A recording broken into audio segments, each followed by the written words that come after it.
that you could do me such an honor. I guess we are all one family, since we are working together for the sake of our country. And I'm sure my entire team of officials here at the ministry are pleased with what you just did, and I appreciate the gifts. And I want to thank you for the bottom of my heart. Everything we do here as a team, as a ministry, we believe that you are part of it. We're doing it together. The last time we couldn't use the hall because of the condition. If you notice, the renovation work is ongoing. I think the part of the roof that is covering the conference room are being replaced. So beginning next week or so, what you will see us doing in this conference room is that we take down the ceiling that you see up here. And what we intend to put up here when we take it down is the exact ceiling you also in our office. So in a couple of days, the transformation taking place in this room will reach that level. And of course, you know that as soon as the roofing is over, we start the renovation of the building this time. And like I said before, all of you will be proud as stakeholders of LICA when you come here and see what we all try to do here today. I hope that you all had a wonderful 26. We reached out to you in a way we could. We hope that we can make it better next time. By not just giving you rice or soup can, because nobody can eat dry rice, right? We're gonna go with soup. But we're not in the position to do that, and I hope that we can take that into consideration when our conditions are improved. We want to speak to you about a few issues. First,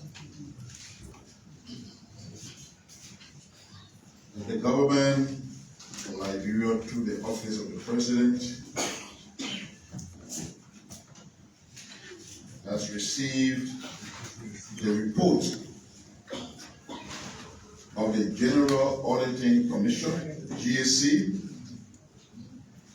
regarding the compliance audit of the Central Bank of Liberia, the CBL, for the fiscal years 2018 to 2023. The audit discovered very significant non-compliance matters at the CBL. The audit revealed, among other findings, that the CBL honored the administration of the current governor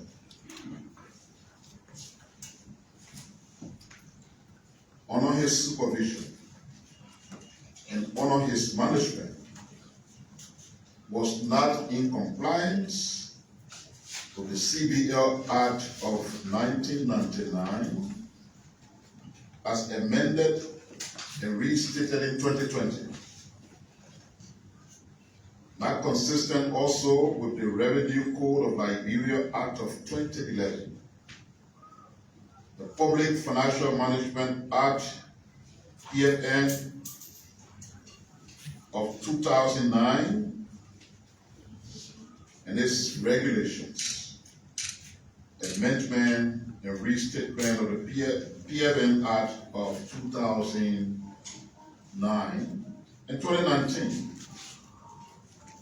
The Public Procurement and Concession Act of 2005, amended and restated. The audit also disclosed that the management of the CBL failed to make available to the GAC, that's the General Auditing Commission, its accounting software which is the Microsoft Great Plains software, and the fiscal year 2023 financial statement of the CBN.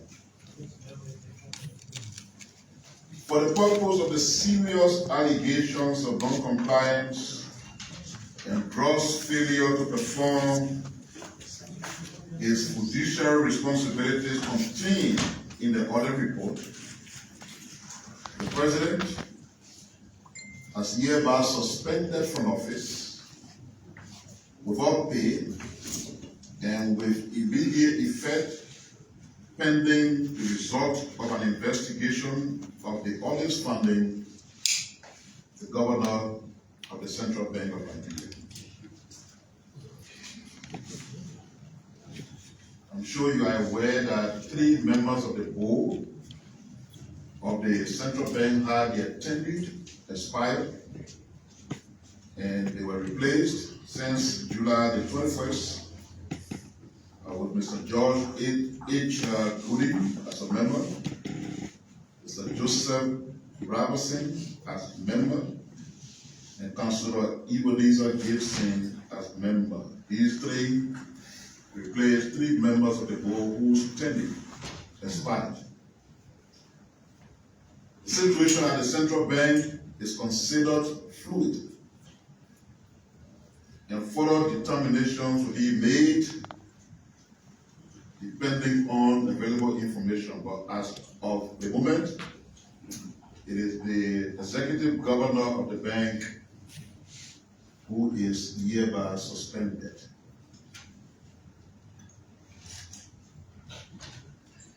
We had our independence celebration.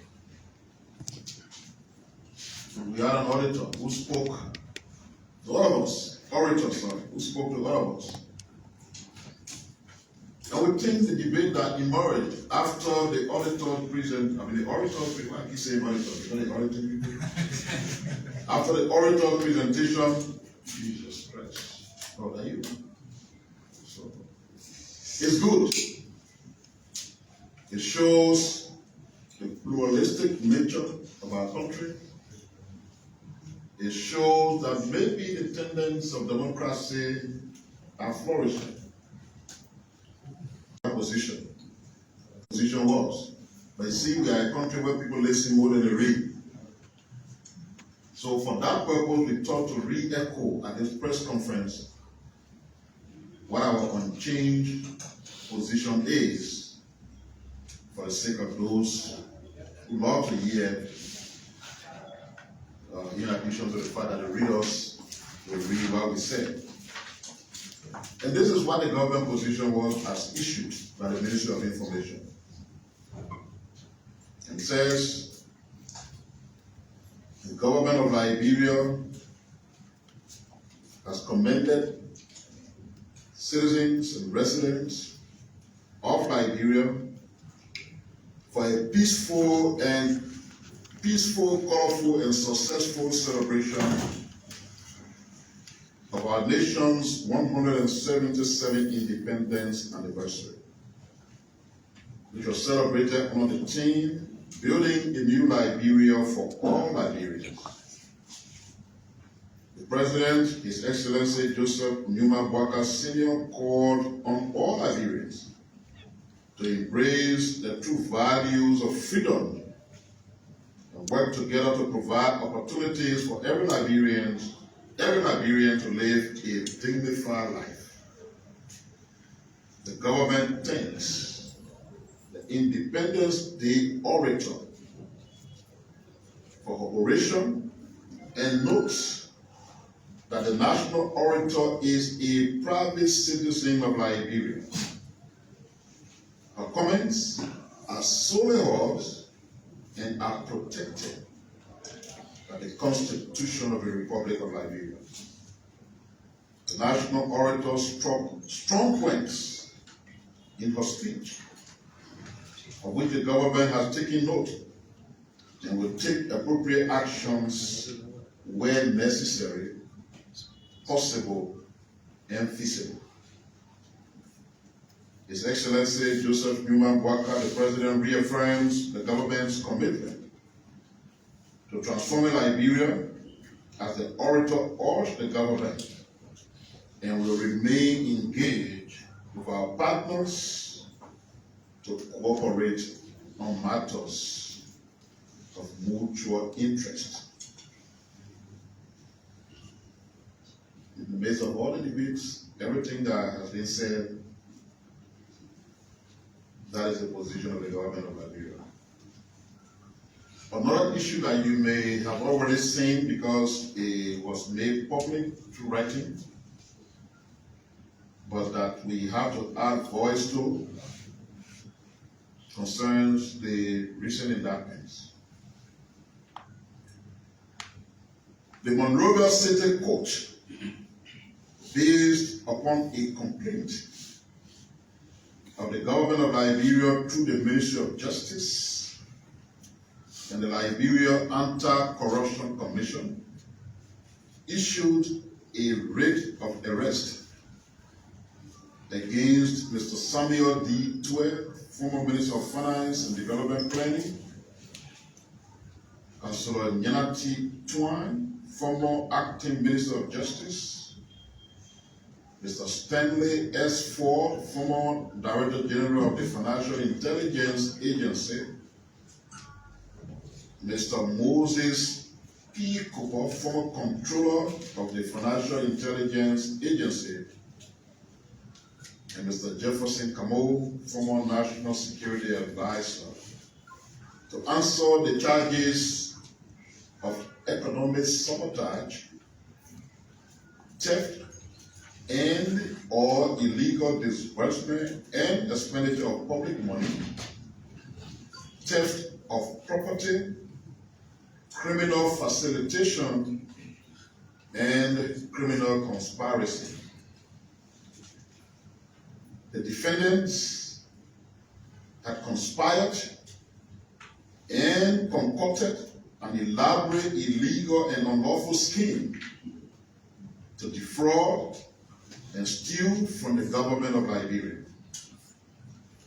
The scheme entailed the defendants illegally authorizing the Central Bank of Liberia to transfer money to the operational accounts of the Financial Intelligence Agency, FIA, maintained at the Central Bank, and then the defendants will withdraw the amount transferred for their own use and benefit. To carry out the illegal and unlawful scheme in July of 2023, defendant Jefferson Camo, as then National Security Advisor to the former President of Liberia, illegally and unlawfully made defendant Stanley Ford, then Director General of the FIA, a member of the Joint Security of Liberia. This action was illegal and unlawful because under the National Security Reform and Intelligence Act, the Director General of the FIA is not a member of the National Security Council of Liberia, nor is he a member of the Joint Security of Liberia. Subsequently, in September of 2023, 2 months after the defendant Stanley S4 was illegally made a member of the Joint Security of Liberia, in execution of the illegal and unlawful scheme and conspiracy, defendant Nyanati Twine, then Acting Minister of Justice, wrote defendant Stanley Ford, informing him that the Joint Security of Liberia had received funding for its operations and that the funding will be designated for channeling, and that the FIA, will be designated for the channeling of the funds. The letter also stated that upon the availability of the funds into the account of the FIA, defendant Stanley S4 was to release the funds to the Joint Security of Liberia. On September 8, 2023, in furtherance of the illegal and unlawful scheme and conspiracy, Defendant Samuel D. Twe, then Minister of Finance and Development Planning, wrote a letter to the Executive Governor of the CBL, authorizing and instructing the CBL to transfer the amount of LD $55,452,540 from the Government of Liberia Health and Social Security account maintained with the Central Bank to the FIA Liberian Dollar operational account, also maintained at the CBL. And on September 19, 2023, in furtherance of the illegal and lawful scheme and conspiracy, Defendant Samuel Twe then again wrote another letter to the Executive Governor of the Central Bank, authorizing and instructing the CBL to transfer from the Government of Liberia account maintained at the CBL to the FIA Liberian Dollar operational account the amount of $999,700,000 Liberian dollars. Thus, the amount transferred to the FIA Liberian Dollar operational account was a total of $1,055,152,540 Liberian dollars. On September 21st, 2023, still in furtherance of the illegal and unlawful scheme and conspiracy, Defendant Samuel D. Twe, then Minister of Finance and Development Planning, wrote another letter to the Executive Governor of the CBL, authorizing and instructing the CBL to transfer from the Government of Liberia account to the GOL Health and Social Security account, and then onto the FIA United States Dollar operational account the amount of $500,000 US. Hence, between the period of September 8 to 21st, the total amounts that were transferred by the CBL to the Financial Intelligence Agency's operational account maintained with the Central Bank were $1,055,152,540 Liberian dollars and $500,000 United States dollars. On September 11, 2023, Defendant D. Moses P. Cooper withdrew from the FIA account with the CBL the amount of $55,452,540. On September 24, 2023, Defendant D. Moses P. Cooper again withdrew $187,480,000 LD. And on September 22nd, 2023, Defendant P. Moses Cooper again made two withdrawals from the FIA account. One was $350 million, and another one was $450,000. On September 25, 2023, Defendant D. Moses Cooper withdrew $10,500,000 LD. On October 4th, 2023, Defendant D. Moses Cooper again withdrew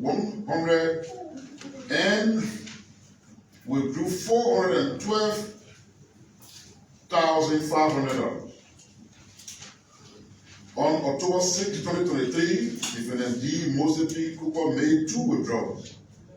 One was $500,000. So each of them are $500,000 each. On October 17, 2023, Defendant D. Moses Cooper again withdrew $300,000 Liberian dollars. Hence, between the period of September 11, 2023 to October 17, 2023, the total amount of $1,055,145,040 was withdrawn by Defendant D. Moses Cooper. On September 23, 2023, Defendant D. Moses Cooper withdrew the amount of US $500,000 from the FIA account of the central bank. It should be noted that the amount of $500,000 was transferred to the FIA account on September 23, 2023. Hence, the day the amount of $500,000 was transferred to the FIA account, it was withdrawn on the same day by Defendant B. Moses P. Cooper. During the investigation, the defendant failed to state the members of the Joint Security of Liberia that withdrew funds were turned over to, and how much each agency of the Joint Security received.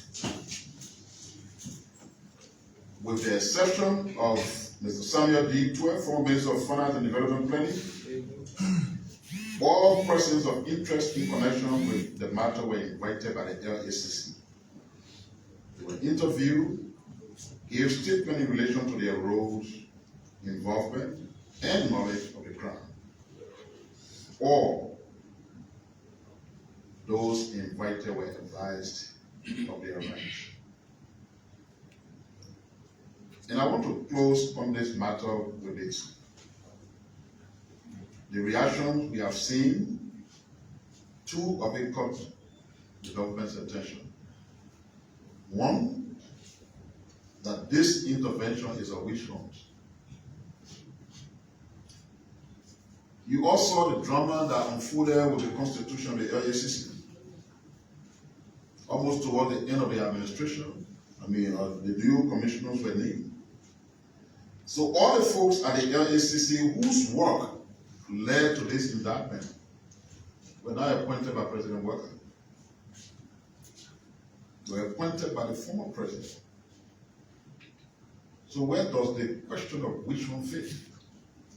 If there's witch hunt, then the suggestion that people they appointed witch hunting. But we want to thank the LACC for trying to live above the fray, because that's what our country needs. It does not matter who appoints you.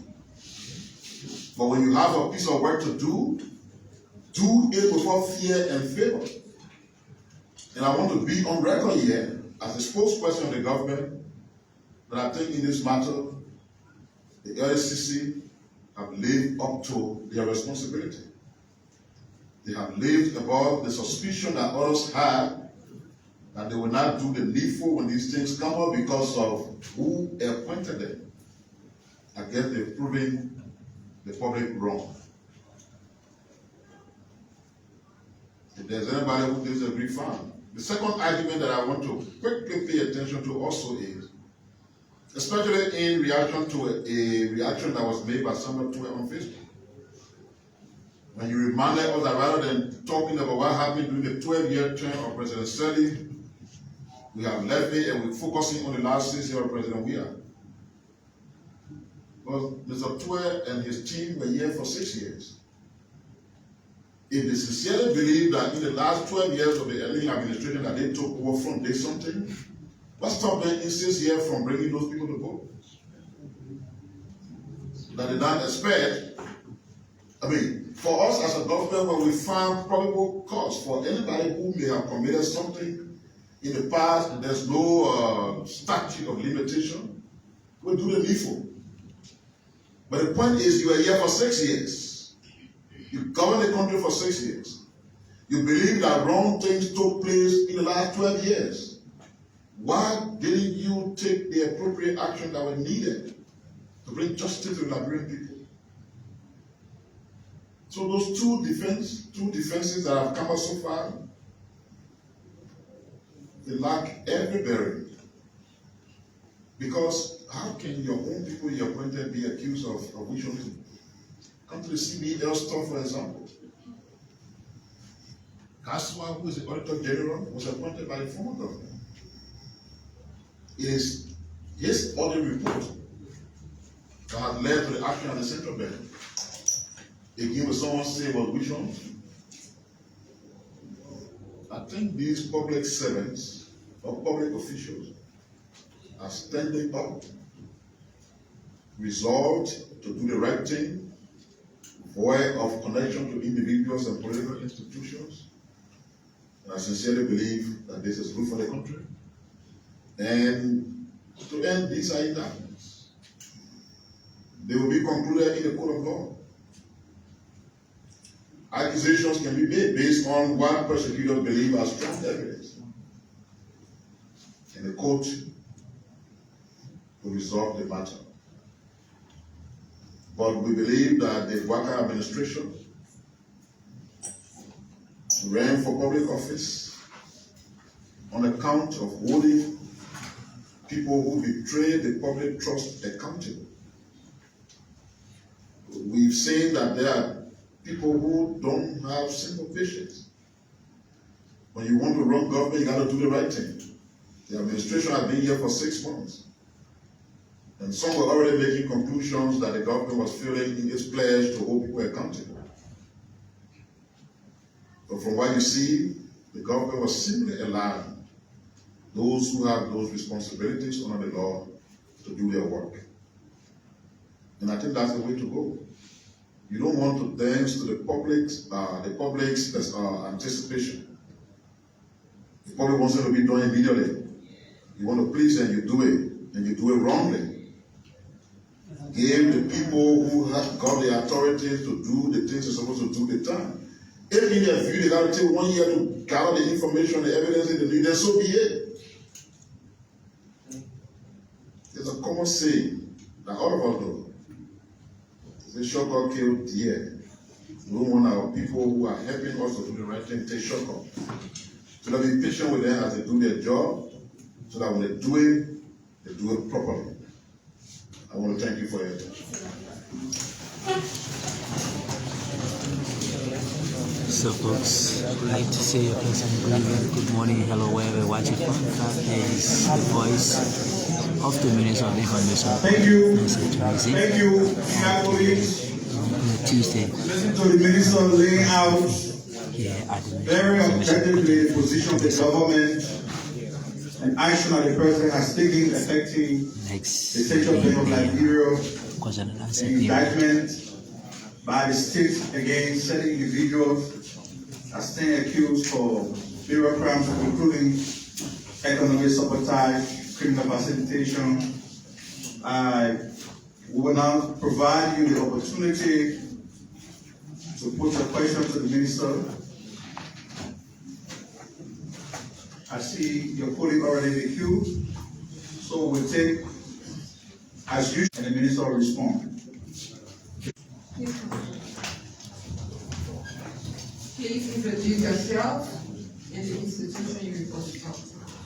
Thank you so much. My name is George Nungo, and I report for KCB Liberia.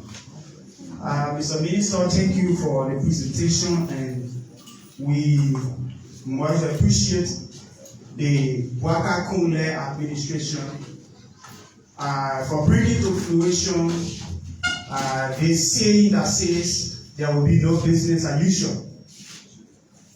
Mr. Minister, I remember in this very hall, you told the Liberian people that this administration will now stand here to see Liberia become a lauded place. With that said, what say the government relative to threatening remarks by one of your deputy minister, the deputy minister for urban affairs at the internal affairs, Mark Jabate, to Representative Yeke Koliva? Thank you.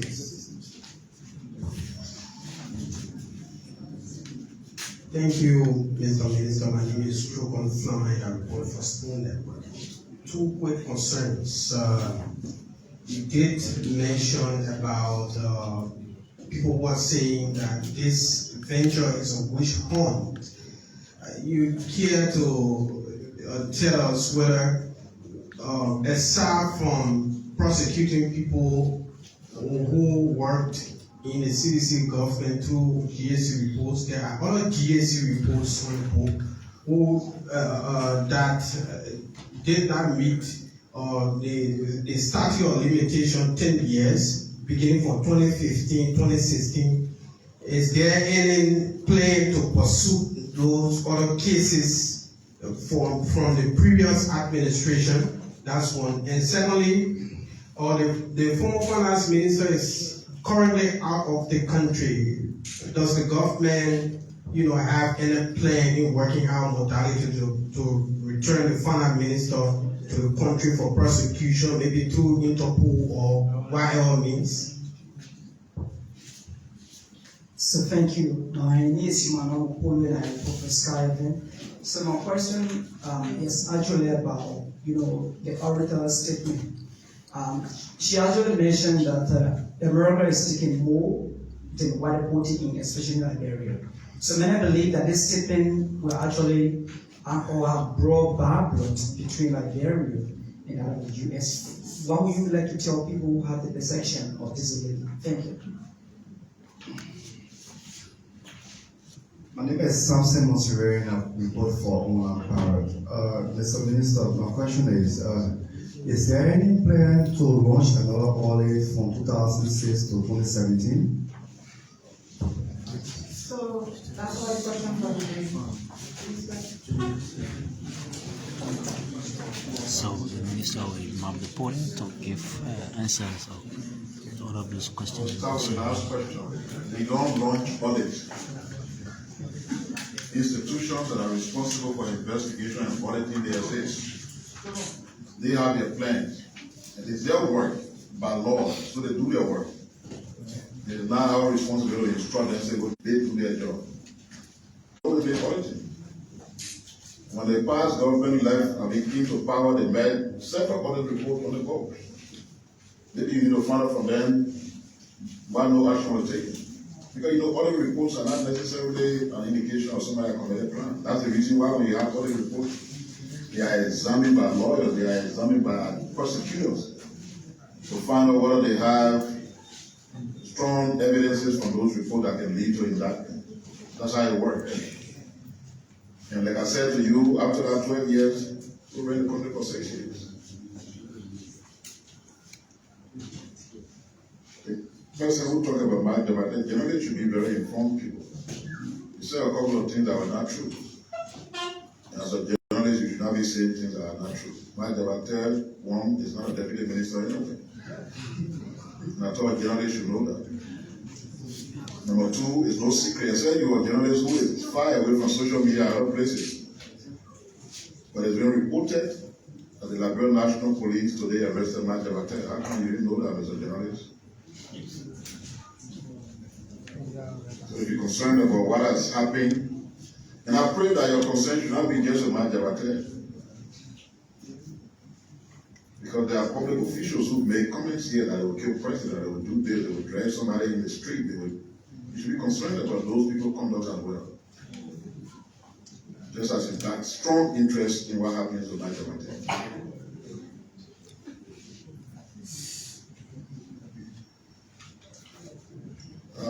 I feel you're breaking looking there. Okay. Finance Minister. The post you saw from the Finance Minister said he's prepared to defeat the witch hunts in court. If I should read meaning to that, it means he's ready to come and face his accusers in the court of law. Because you see, when you have an indictment, and you don't turn yourself in and you continue to run, it's flight from the law. And the lawyer said, flight from the law is an admission of guilt. So you don't run away when the guy charges against you. You come and face those charges and defend yourself once you know you're innocent. When you run away, the thought process is that you're running away because you're guilty. And I'm sure the very educated former finance minister is aware of that, and you will act accordingly.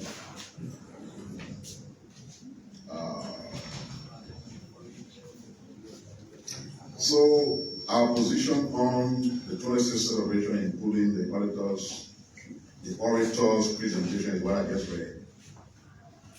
I'm not going to say anything beyond what I read. That's all the question, right? Did I leave out anything? So So on that note, I'd like to thank you for showing up, and again, let me thank you for the honor done with your birthday wishes for me. I appreciate it. I'm grateful to you all. Let's keep working together. Thank you. So he's the Minister of Information, Cultural Affairs and Tourism. Any up-to-date Tuesday regular press briefing here at the Ministry of Information, Cultural Affairs and Tourism. This is LB Online Television. Thanks so kindly for watching. As always, thanks for being there. My name is Wise and Williams. Be a pleasant good day.